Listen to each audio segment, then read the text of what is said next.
Hello everyone. तो आज हम आप सभी के लिए लेके आए हैं जूरिस्प्रूडेंस एंड लॉ। जूरिस्प्रूडेंस का थर्ड भाग, जिसे हम यूनिट 3 भी कह सकते हैं, उसका हम पूरा सिलेबस की क्या क्या चीज़ें आपके थर्ड पॉइंट में है, तीसरे भाग में है। तो जूरिस्प्रूडेंस के तीसरे भाग में हम देखते हैं जूरिस्प्रूडेंस एंड लॉ कि जूरिस्प्रूडेंस और लॉ आखिर में है क्या, इसका definition, nature, classification and kinds, law and morality, state and sovereignty, development of civil and criminal law in India, codification of Indian law and law commission।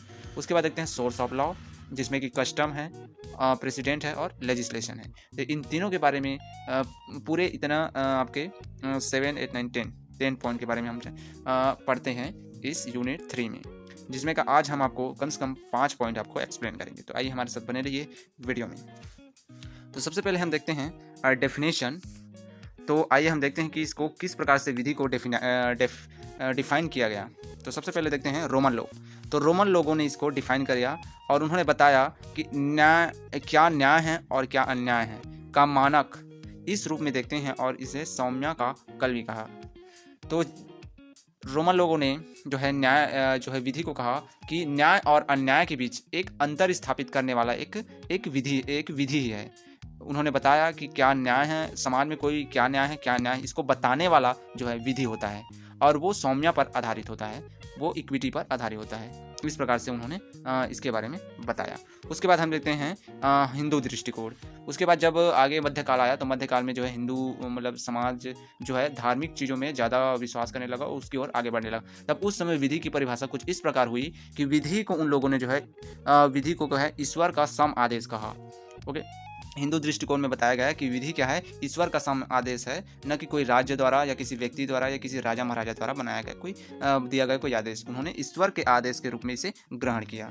उसके बाद आता है आधुनिक आदर्शवादी परिभाषा, जो कि आज के समय में इसको अपनाया गया, और इसमें कहा गया कि विधि क्या है, अधिकांशतः धर्मनिरपेक्ष है, इसमें धर्म का कोई विशेष हस्तक्षेप नहीं है। इसको बताया गया ये सामाजिक विचार और स्वतंत्र एक नई शाखा है। इसको बताया गया कि ये जो है समाज से जुड़े हुए सामाजिक मूल्यों पर आधारित ये जो है स्वतंत्र शाखा है। ये विधि इस प्रकार से आधुनिक समय में इसको परिभाषित किया गया, जिसमें कि सामान्य ने अपने परिभाषा के अंतर्गत कहा कि जो है उन्होंने बताया कि न्याय के प्रशासन में राज्य द्वारा मान्य और लागू किया जाने वाला नियम समूह है। ये विधि को उन्होंने बताया कि राज्य द्वारा या राज्य प्रशासन द्वारा मान्य और लागू किए जाने वाला एक नियम का समूह है। उसके बाद ऑस्टिन ने कहा कि ऑस्टिन के अनुसार बताया गया कि नियमों का समूह जो राजनीतिक रूप से श्रेष्ठ प्रकार के मनुष्यों द्वारा, जो समाज में जो श्रेष्ठ मनुष्य है, जो विधि शास्त्री हैं, विधि को जानने वाले लोग हैं, उनके द्वारा बनाए अधीनस्थ प्रकार के मनुष्यों के लिए बनाया गया, उसमें जो समाज में रहते हैं, किसी देश में किसी राज्य में रहने वाले व्यक्तियों के लिए बनाया गया एक समूह है, नियमों का समूह है। इस प्रकार जो है इन्होंने विधि को परिभाषित किया। उसके बाद ड्यूडिंग देखते हैं। ड्यूडिंग समाजशास्त्री परिभाषा है ड्यूडिंग का। तो आइए हम इसको देखते हैं कि ये विधि को आवश्यक रूप से अन्य रूप से एक सामाजिक तथ्य के रूप में परिभाषित करता है। कि इन्होंने बताया कि विधि क्या है, समाज का एक आवश्यक तथ्य है, इसके बिना समाज आगे नहीं बढ़ सकता। तो इस प्रकार से उन्होंने ड्यूडिंग ने इसको परिभाषित किया। तो हम देखते हैं कि इस प्रकार विधि को अनेक लोगों ने अलग अलग तरीके से परिभाषित किया और एक समाज का एक महत्वपूर्ण अंग माना। उसके बाद हम देख लेते हैं आज इसका नेचर, कि विधि का नेचर कैसे होता है। विधि का हम अधिकांश रूप से विधि का अगर हम बात करें तो जैसा कि आपका जूरिस्प्रूडेंस का नेचर है, वैसे ही इस विधि का भी क्या है, परिवर्तनशील नेचर है। कि इसकी प्रकृति क्या है, ये जो है मनुष्य के व्यवहारों से जुड़ा होता है, किसी भी समाज में रहने वाले व्यक्ति के आचरण से संबंधित होता है। जैसे जैसे उसके समय के अनुसार आचरण में परिवर्तन होता है, वैसे ही विधि को भी परिवर्तित होने पड़ता है, क्योंकि ये समाज के व्यक्ति के नैतिकता पर आधारित होता है। उसके बाद देखा गया कि विधि समाज से जुड़ा है तथा समाज के परिवर्तित होने से विधि परिवर्तित होती है। विधि अनिश्चितता को दर्शाता है। ओके, विधि न्याय संगत होने के कारण असंतुलित है, और यह अनगिनत सामाजिक घटनाओं पर आधारित तथ्य है। तो इस प्रकार जो है विधि जो है परिवर्तनशील है, और इसको बताया गया इसका नेचर को। उसके बाद हम देखते हैं इसका काइंड्स ऑफ लॉ, विधि के प्रकार। तो विधि के क्या क्या प्रकार हैं, आइए हम जानते हैं। तो सबसे पहले हम देखते हैं विधि के प्रकार में कि विधि कितने प्रकार के हैं, तो हमने यहाँ पर 8 प्रकार को हमने जाना है। सबसे पहले देखते हैं आज्ञात्मक विधि। कोई भी ऐसी विधि जो पहले के समय में राजा महाराजा द्वारा दिया जाता था, तो उस समय क्या होता था कि राजा जो है कोई भी अपने प्रजाओं के लिए जो है कोई भी आदेश जारी करता था, तो वो क्या है, वो विधि बन जाती थी। इस प्रकार उस समय की वो जो राजा द्वारा दिए गए आदेश द्वारा जो बना विधि को हम आज के समय में आज्ञात्मक विधि कहेंगे और उसे आज्ञात्मक विधि का नाम दिया गया। उसके बाद आता है भौतिक या वैज्ञानिक विधि। इसमें क्या है, भौतिक मूल्यों पर या वैज्ञानिक दृष्टिकोण से संबंधित विधियां जो आई, जो समाज में जैसे समाज परिवर्तित होने लगा तो वैसे वैसे वैज्ञानिक दृष्टिकोण बनने लगा और लोगों ने नए नए चीज़ों की उत्पत्ति की, तो उस समय में जो परिभाषा अस्तित्व में आई या लॉ जो विधि अस्तित्व में आई उसे हम वैज्ञानिक विधि कहेंगे। उसके बाद होता है प्राकृतिक विधि। हम सभी जानते हैं प्राकृतिक या नैतिक विधि, प्रकृति का कुछ अपना ही नियम होता है जिसमें बोला जाता है कि प्रत्येक जीव को जो है अपना स्वतंत्र जीवन जीने का अधिकार है, उसे हमेशा अपना स्वतंत्र जीवन, गौरवपूर्ण जीवन जीना चाहिए। तो इस प्रकार की जो प्राकृतिक विधि है, जो सभी जीव जंतु, पशु पक्षी और मानव हर एक व्यक्ति के लिए समान रूप से लागू होता है, तो ये प्राकृतिक विधि है और प्राकृतिक नियम है। और इस प्रकार के नियम, इस प्रकार की विधि को जो है प्राकृतिक नैतिक विधि कहा गया है। उसके बाद आता है कन्वेंशनल विधि, जो कि कन्वेंशनल रूप से हमारे बीच में उपस्थित हुआ और लोगों के बीच में काम करने लगा, तो उस समय के कन्वेंशनल विधि को जो है यहाँ पर कन्वेंशनल विधि कहा गया है। ओके, उसके बाद आता है रूढ़िगत। तो हम सभी जानते हैं कि परंपरा कैसे बनी, कैसे आगे चलकर वो लोगों के निरंतरता में सभी के द्वारा ग्रहण किया गया और वो एक रूढ़ी बन गई। और जब वो रूढ़ी बनी तो वो जो है उस समय की जो रूढ़ी थी वही जो है आगे चलकर विधि का रूप धारण की, जो लोगों के हित में काम किया। तो इस प्रकार की विधि को हम कहेंगे रूढ़िगत विधि। उसके बाद आता है प्रयोगात्मक एवं तकनीकी विधि।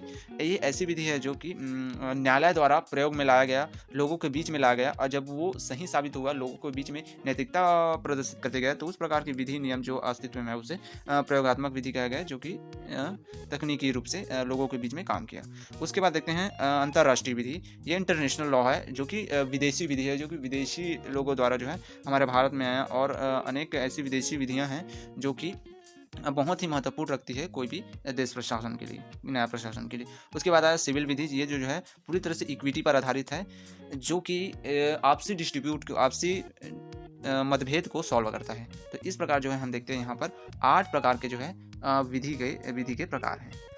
उसके बाद हम देखते हैं अगला क्लासिफिकेशन ऑफ लॉ, कि विधि का वर्गीकरण कैसे किया गया। तो विधि का वर्गीकरण मुख्य रूप से 2 तरह से किया गया। सबसे पहला अंतर्राष्ट्रीय विधि। अंतर्राष्ट्रीय विधि जिसे हम विदेशी विधि भी कहते हैं। उसके बाद आता है देशी विधि या राष्ट्रीय विधि, जो कि हमारा कोई भी देश में चलता है, अपना खुद का विधि होता है, उसको हम देशी विधि या राष्ट्रीय विधि कहते हैं। दोनों को फिर से 2 वर्गों में बांटा गया है, जिसमें कहता है पब्लिक और दूसरा प्राइवेट, अर्थात अंतर्राष्ट्रीय पब्लिक विधि, अंतर्राष्ट्रीय प्राइवेट विधि।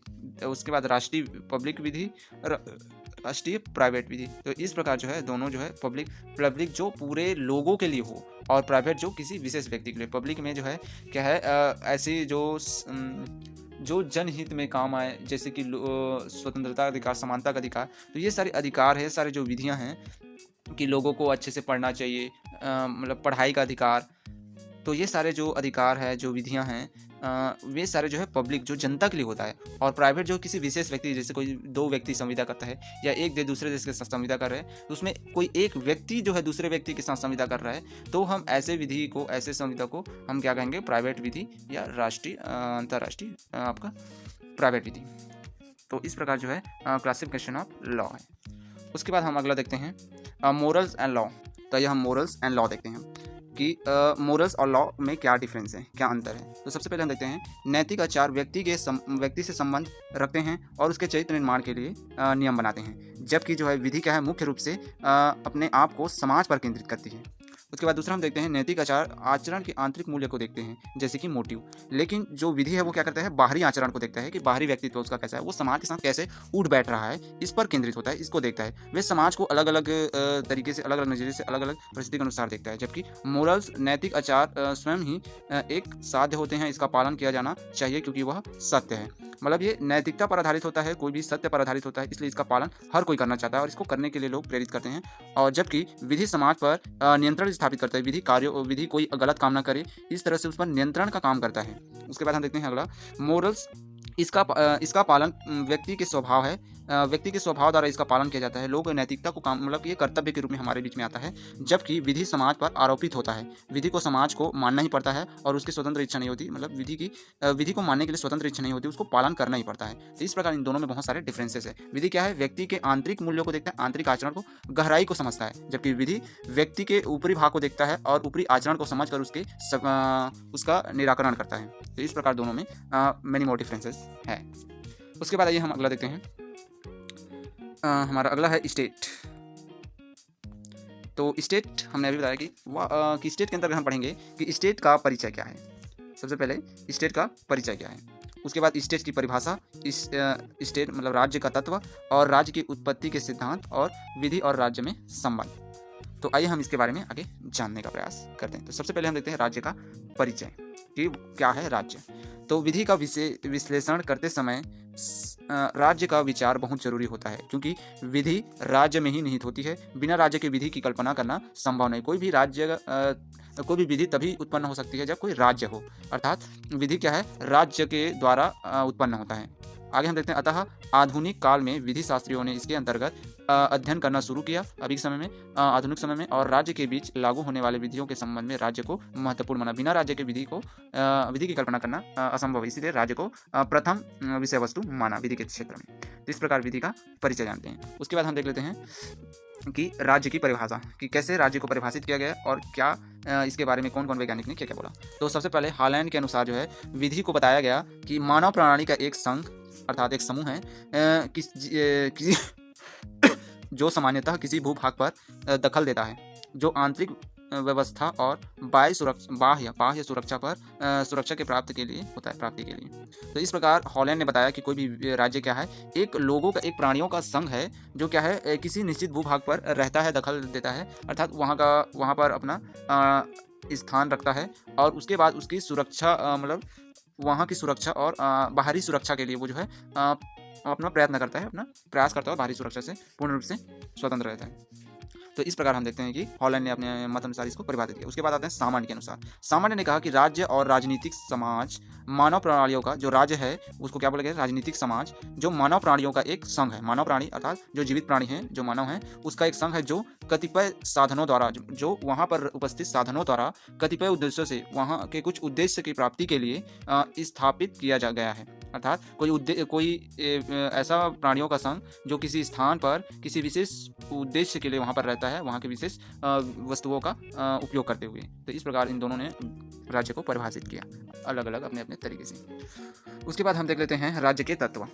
तो राज्य के मुख्य रूप से 4 तत्व अस्तित्व में हैं, जो कि पहला है आपका जनसंख्या। कोई भी राज्य तभी बनता है जब वहाँ पर जनसंख्या हो, वहाँ पर लोग हो, वहाँ पर प्राणी हो। जैसे कि यहाँ पर परिभाषा में बताया गया कि मानव प्राणियों का संघ, तो संघ तभी बन पाता है जब वहाँ की जनसंख्या होती है। उसके बाद दूसरा तत्व देखा गया है भूभाग्य। कोई भी प्राणी तभी रह सकता है जब उसके पास अपना खुद का भूभाग हो। बिना भूभाग के कोई प्राणी अपना स्थान नहीं रख सकती। तो इस प्रकार राज्य का दूसरा तत्व है आपका भूभाग्य। उसके बाद देखते हैं सरकार। तो कोई भूभाग्य तभी अच्छे से चल सकता है जब वहाँ पर कोई सत्ताधारी एक दल हो। तो दल को ही सरकार बोला गया है, जो कि उसको चलाने का काम करता है, उस राज्य को रेगुलेट करने का काम करता है। उसके बाद संप्रभुता, अर्थात कोई भी राज्य तभी आगे बढ़ सकता है जब जो बाहरी कारणों से वह स्वतंत्र रूप से सुरक्षित हो। तो सुरक्षा प्रदान करने के लिए वहाँ पर बल का होना बहुत जरूरी है, जो कि संप्रभुता अर्थात लोगों के द्वारा चुना गया एक शक्ति होती है, जिसके द्वारा बाहरी चीज़ों से सुरक्षा प्रदान होती है। तो इस प्रकार ये चारों तत्व बहुत ही महत्वपूर्ण रखते हैं किसी भी राज्य निर्माण के लिए, राज्य के लिए। तो इस प्रकार राज्य के तत्वों को उल्लेखित किया गया। उसके बाद राज्य की उत्पत्ति के सिद्धांत। तो राज्य की उत्पत्ति के निम्न सिद्धांत जो है दिए गए। सबसे पहले जो है शक्ति सिद्धांत, जिसमें बल का विशेष महत्व है। कोई भी शक्ति के द्वारा, पहले के समय में क्या हुआ कि राजा महाराजा जो कि शक्तिशाली होते थे वो अपने अधीनस्थ, जो कमजोर लोग होते थे उसको अपने अधीनस्थ कर लेते थे। इस प्रकार जो राज्य बनता था उसको हम बोलेंगे शक्तिशाली सिद्धांत के अंतर्गत बनता था। तो इस प्रकार उसको परिभाषित किया गया है शक्तिशाली सिद्धांत के अंतर्गत। उसके बाद दैवी सिद्धांत जो है, इसके अंतर्गत बताया गया कि कोई भी राज्य जो है ईश्वर की देन है, ईश्वर ने इसे बनाया है और इस प्रकार जो है ईश्वर ने आदेश दिया कि यह राजा इसमें शासन करेगा और वो राजा वहाँ पर शासन करता है। इस प्रकार जो है राज्य जो है ईश्वर द्वारा बनाया गया है। इस प्रकार के जो थ्योरी होती है वो जो है इस सिद्धांत के अंतर्गत आता है। उसके बाद देखते हैं सामाजिक संविदा सिद्धांत, कि कुछ लोगों ने यह कहा कि जो लोग हैं वो सामूहिक रूप से संविदा के द्वारा, अपने आपसी संबंध के द्वारा और कुछ तार्किक शब्दों द्वारा जो सहमति है उसके द्वारा आपस में निवास करते हैं और एक कम्युनिटी, एक संगठन बना लेते हैं किसी क्षेत्र में और रहकर वहाँ पर देश का निर्माण निर्माण करते हैं। तो इस प्रकार इसके अंतर्गत ये सारे संविदा के संदर्भ में आता है। उसके बाद आते हैं प्राकृतिक सिद्धांत। इसमें ये बताया गया है कि प्राकृतिक सिद्धांत के अंतर्गत कोई भी व्यक्ति जो है समय के अनुसार वो धीरे धीरे परिवर्तित होते होते जैसे जैसे अनुकूल परिस्थिति आती गई वैसे वैसे लोग संगठित होते गए और आगे चलकर वो देश का निर्माण कर लिए, जिसमें सभी तत्व सम्मिलित धीरे धीरे होते गए समय के अनुरूप। तो इस प्रकार इसको प्राकृतिक सिद्धांत कहा गया। उसके बाद आता है ऐतिहासिक या विकास सिद्धांत। इसमें जो है इतिहास जैसे जैसे समय गुजरता गया, लोगों में चेतना बढ़ती गई, वैसे वैसे लोग जो है विकसित होते गए और जब विकसित होते गए तो लोगों ने एक जो है कम्युनिटी बना ली और उसी को ही राज्य कहा गया। तो इस प्रकार हम देखते हैं कि इस तरह के 5 सिद्धांत हमारे अस्तित्व में आता है किसी भी राज्य की दृष्टि से। उसके बाद हम आगे अब देखते हैं अपना, तो आगे इतना ही हमारे लिए आपके लिए। तो अब आशा करते हैं इतना आपको समझ में आया होगा, और इतना समझ में आया होगा तो ईजी से आप जो है अपना कोई भी एग्जाम क्वालिफाई कर सकते हैं। तो हमारे साथ बने रहिए। थैंक यू वेरी मच, और आशा करते हैं कि हमारा अगला वीडियो भी इसी की तरह पेशेंट के साथ जानेंगे और समझेंगे और हमें सपोर्ट करेंगे। Thank you very much everyone.